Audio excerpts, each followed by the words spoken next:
Hello there. Now, if you've watched television for years like I have, there's a couple of words that could really scare you. We're calling the grand jury, or you're going to go before the grand jury. I just remember those words. Well, we have somebody who's not scaring me at all, but we have a representative of the grand jury, Jim Reagan. Welcome. Thank you very much. Very glad to be here. Tell us, what is the grand jury in San Luis Obispo? Should people be afraid if they hear about it? Absolutely not. Our grand jury consists of 19 people selected by the Superior Court to come together for a year to investigate county government, local government, study to find out how efficiently it's running. Maybe it could be run more efficiently. So it's not there to send people to jail? That's correct. It's a study group? It is a study group, that's right. And you have served on it? I served about 5 years ago. As I was saying to you, so did I serve on it. A lot of people have. Now, you get on it how? This is the time of the year that you apply. People maybe have seen ads in the newspaper and in the Tribune. There are certain qualifications, but you get an application from the courts. You apply. The deadline this year for the grand jury beginning in July is April 18th. So you make an application, and then the judges look at your application. If they determine that you meet the minimum qualifications, then a judge will interview you to talk to you about your own experiences and making sure that maybe you don't have a particular agenda that you'd like to pursue on the grand jury. And then they select 30 people, and they put them in a pool. And then, well, actually, they put their names in a container. We don't go swimming at all, because I've been there, yeah. Thank you. That helps. It's okay. And then they draw the 19 by lot from the 30, so that you're number 1 through 30, and the first 19 get on, unless you can hold over and serve for 2 consecutive terms if the judge would allow you to do that. The first 19, and then the remaining 11 are alternates. Right, but not 19 from 1 to 19. It's the number they draw out of the hat. You're each assigned a number. They pull your name out. That's right. And you each get a number, and your first 19 are those who serve on the grand jury. And isn't there an alternate? And then the rest are alternates. They're all alternates, but they remain in the jury. Their names remain in the jury pool. Because the year I served, we had to draw 3 from the alternates because of somebody dropped out and things like that, and they had to bring up the alternates. I think virtually in every year they have people who drop out for whatever reason. Maybe they discover that, well, this is not quite what I wanted to do. They have illness problems. So there are a lot of reasons why you... Now, what are the qualifications that you should have in order to do it? I mean, minimum qualifications. There's no age qualification. You have to be 18 or older. All right. You have to be a resident of the county for at least a year. Okay. You have to be of sound mind and faculty. That's probably a little judgmental there. That's what I was going to think, yeah. You have to speak English, have a good competency in English. You can't be serving on a jury at the moment, nor can you be an elected official. And you can't have been convicted of a felony or malfeasance in office. Those are the main qualifications. Okay. Barring that, then you have a chance of being one of the 30 that they will select. That's correct. Now, there are still someplace grand juries that hear cases and do things other than what you said we do in this county, which is investigate government. In fact, today we have grand juries in this county and the state that look at criminal matters. Okay. And what a district attorney might do is to call a grand jury specifically for that purpose, to look at a series of maybe criminal indictments. But that is not the grand jury I'm talking about. That is a jury that is selected from the regular jury rolls. Oh, they will select someone from the regular jury rolls to serve on a criminal grand jury. Which probably it might be in existence for a couple of months or maybe less. Now, can those people, you can't serve on that if you're on your grand jury, of That's course. correct. And when you're on the grand jury for the year term that you're on, are you also exempt from regular jury service? You are. So that would say you couldn't do that. In fact, right now, I think if people were applying and they then got a jury summons, they could postpone their current jury service until they found out whether or not they got on the regular grand jury if they applied. Okay, now, are there any geographical reasons for choosing people? Do they try to get a cross-section of the county? No, I had thought that was true at one time, but we talked to, just a couple of days ago, talked to one of the judges, and that is not one of the criterion. They're just looking for, they're trying to get as many people as they can, and they're hoping to get a broad geographical representation, but that is not a requirement. They don't have to balance it. No, they don't have to. They don't have to balance it by men and women or anything like that. No, they don't. It's not a jury of the peers. So that the 30 don't have to be balanced, and the fact that you're going to pull 19 out of them, they can be completely unbalanced for all you know when you pick them out of this. Although from what I've seen, it works out that. Well, chances are. Geographically, you would expect probably more people to be from San Luis, maybe from South County, but it always has seemed to be over the last several years at least one from Cambria, and that's where I live. So. Well, that's interesting. Now, how much time does it take out of a person's life for that 1 year that they're on the grand jury? How many? We generally say about 20 hours a week, which would involve in various grand jury meetings. And then when we're doing investigations, we would be interviewing people, and that would be extra to those meetings. It's more intense at certain times than others. If you're really involved in one investigation, you might be spending more time. But all right. Now, do you get paid for this? Practically speaking, no. You get $15 a day, whether you spend it or not, and that pretty much I think covers maybe your lunch, or at least a portion of your lunch when you're meeting downtown San Luis Obispo. But just $15 a day. That's whether you worked an hour or all day. But you don't get that money if you're working on grand jury business. Say you're working at your computer at home, you don't get that money for that time. Okay, you just get it for going to meetings. And for doing the interviews. Things like that. Mm-hmm. Now, if the job of the grand jury is to investigate government, and you investigate the sheriff's department, mm-hmm. next year you investigate them again? Or do you just rotate the parts that you investigate? Well, there are several ways. A grand jury can decide what it's going to investigate. It's a clean slate. Now, each year. There's one way that they can investigate is they receive complaints from people, and they can go and follow up on those complaints and use those complaints as the basis for investigations and reports. Or grand jurors get together and they read the newspapers and see what's relevant, what's going on in the county right now, and decide that, well, maybe it's time that we need to investigate this particular agency or this portion of the agency. Okay, so there's no rule for what you have to do each year. You get to choose each year what you want to do. The only thing you have to do is, and this is sort of an anomaly because we're talking about local government, the only thing you have to do is inspect the jails in the county every year. And that means, in this county, means CMC, even though that's a state institution. And until recently, it means the youth facility at Paso Robles. And then you would also inspect the county jail. And not a Tescadero mental? No, because there were court cases one court case a few years ago said that a Tascadero is a state hospital, is not a prison. Okay. So you can investigate anything that people... Now, how can somebody get a complaint to the grand jury? What if I really think that something needs investigation? You got to definitely investigate the rhubarb department. So what do I do?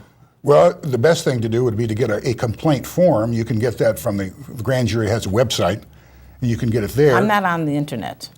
You can also pick up a complaint form at the county courthouse. You can call the commissioner's office, and they will send you one.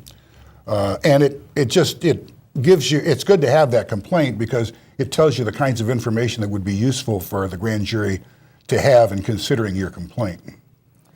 But you could actually write a letter, I suppose. I mean, right now, the names of the grand jurors are listed in the paper after they're picked in July, correct? That's correct. You could write a letter to one of them and say, you know that this is such and such? Well, except you wouldn't know their address. You would write the complaint to the grand jury office. There is an address. Okay. Or you could write a letter to the grand jury office. You could. That's right. If you're just not into going into town and getting this piece of paper and filling it out. But you certainly should sign the letter. I mean, yes. An anonymous complaint will probably be tossed. Okay, that's very good for you guys to know out there. If you want to complain about something, don't be anonymous. You have to sign your name and you have to get the information to the right person. And then what's going to happen? Then the grand jury will log in this complaint, and depending on the subject matter, The grand jury organizes into various committees. Maybe in our grand jury, we had a committee that dealt with city government activities. We had one that dealt with county government agencies, another that dealt with law enforcement. So that if the complaint, if it looks like it's clearly into one of those areas, it would be given to the members of that committee, and they would do some preliminary investigation. They might call in the complainant. They would certainly examine the information that the complainant gave, and then they would come back to the grand jury, the full grand jury, and say, okay, we think we should pursue this complaint as an investigation, or we don't think we should pursue this complaint. And you need to have, in order to pursue an investigation, 12 of the 19 grand jurors have to say yes. So that if you're looking at a complaint, you have to get at least 11 other grand jurors to agree with you that you want to pursue it. Now, theoretically, I've got the complaint, and that we need to pursue it. We investigate it, and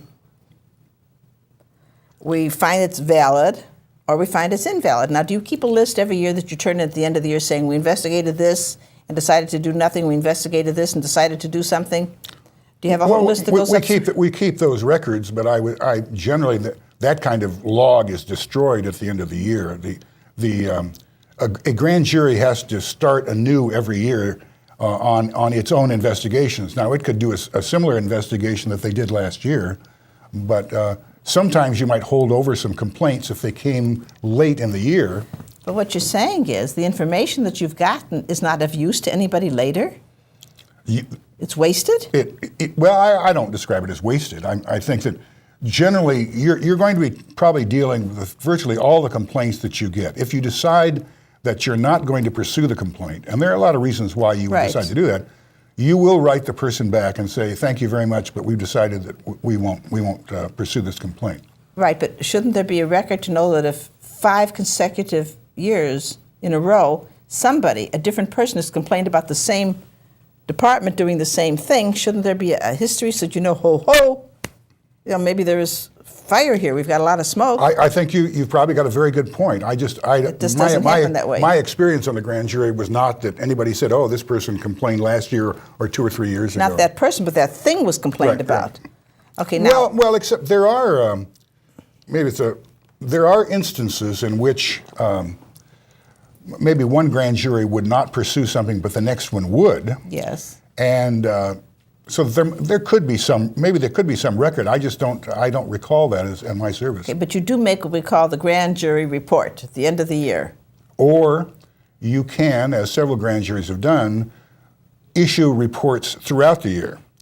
And then you compile them all at the end of the year into one report. There's a great advantage to issuing reports throughout the year because you get better press. I mean, if you're doing 10 or 15 reports and they come out at the end, the press has to sort of pick and choose which ones it wants to highlight. Whereas if you put them out, a number of them out individually, you're going to get greater press on those. And also you have a good chance to get some agency response back on those reports before your grand jury goes out of business. Okay, are they supposed to respond, or do they have to, or don't they? They have to respond. They have to respond. The agency that you're investigating has to respond within 60 days. To your report. To the findings and to the recommendations. And the legislative body, the Board of Supervisors in the case of the county, or a city council in the case of the city, they have 90 days to respond. And the law is very specific on how they respond. If they say no, they're not going to implement a recommendation, they have to say why. Or if they say, well, it's going to take us more time, but we'll think about it. But those are the kinds of responses. They can't just stonewall the grand jury. They can't just say, thank you very much. You've done a wonderful job. We're so happy to have your report. That's correct. They can't say that. They can't say that? No. Have they ever tried? Well, we don't know. Okay, that's, so has there ever been, do you remember do they talk about in the annals of grand juries, anything was really changed because you did a report and somebody responded to it? I think there are a couple of examples that I can give over the last 10 years. One was, this was in the 2001-2002 grand jury. They had received a number of complaints from parents. This was Child Welfare Services in the Department of Health Services. And these parents said that they were being treated poorly by their case officers. Some cases, the children had been taken away from them and they didn't get the right answers. And there were maybe 10, 15 complaints that came into the grand jury. The grand jury took a look at this and then looked back at previous grand jury reports. Okay, so they do have the reports of looking at the child welfare services, right, to look at. And they went back over the several years, and previous grand juries had also looked at a similar situation and had recommended that some form of complaint system be set up that would deal with these people, but it was never implemented. Oh.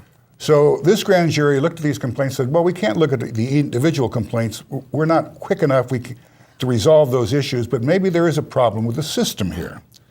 So they did a number of interviews, read an awful lot of documents, and came up with a recommendation for a complaint system and setting up what they called it was a review panel, so that people had if they felt they were be treated wrongly, they could go to this review panel of some independent people, including people in the community, to review their particular case. And after one false start, in which the department was still a little slow to implement it, they said they were going to implement it, they did implement it.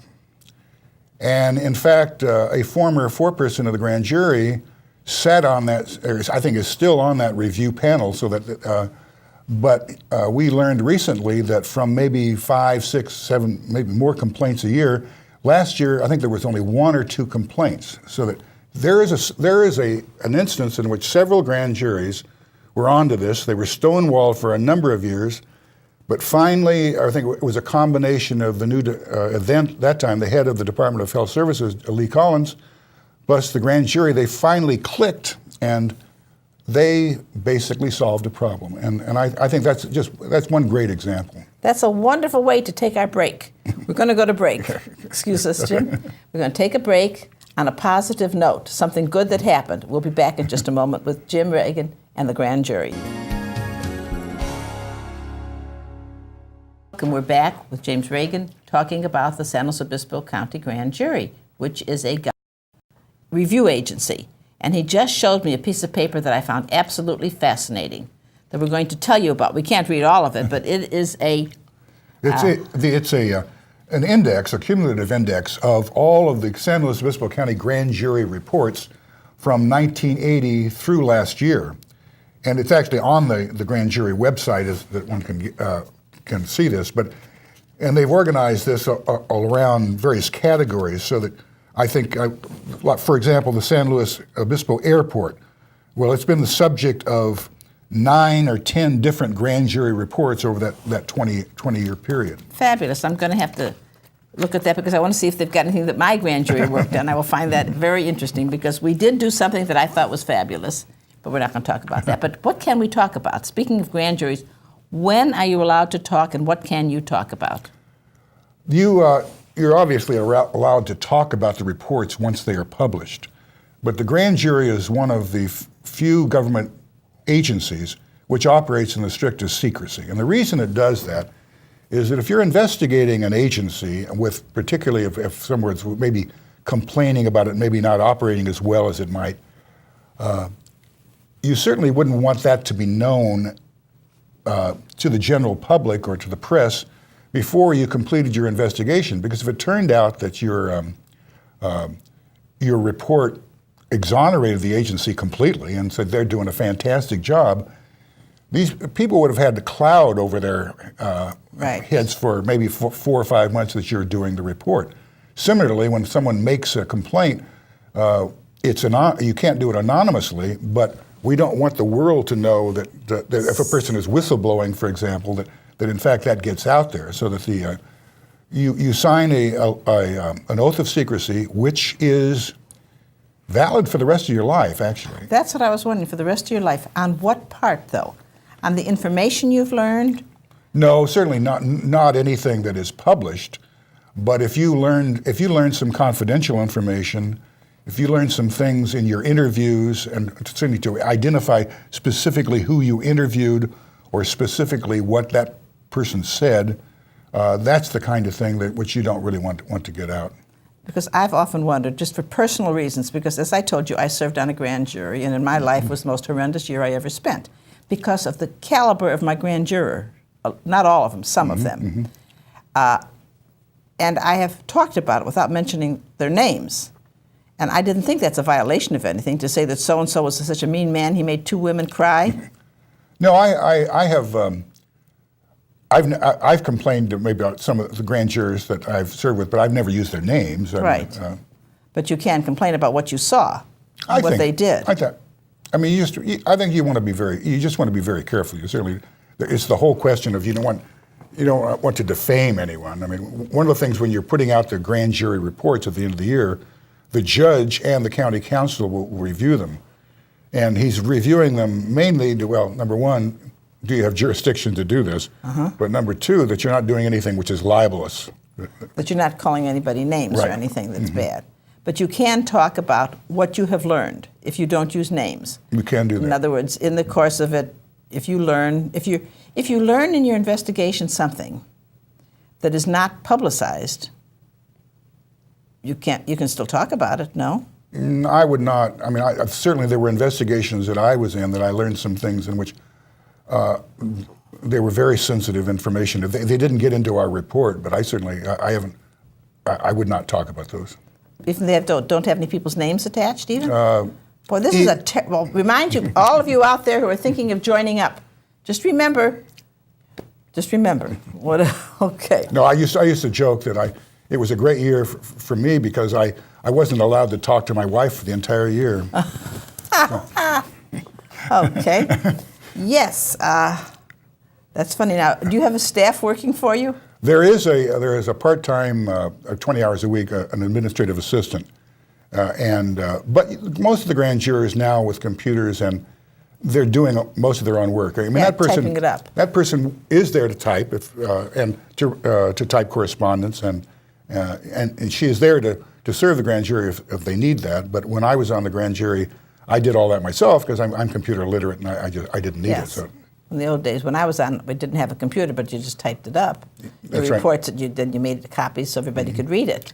And now the grand jury office has computers, it has copiers, it has fax machines, it has so it's a very well functioning office that way.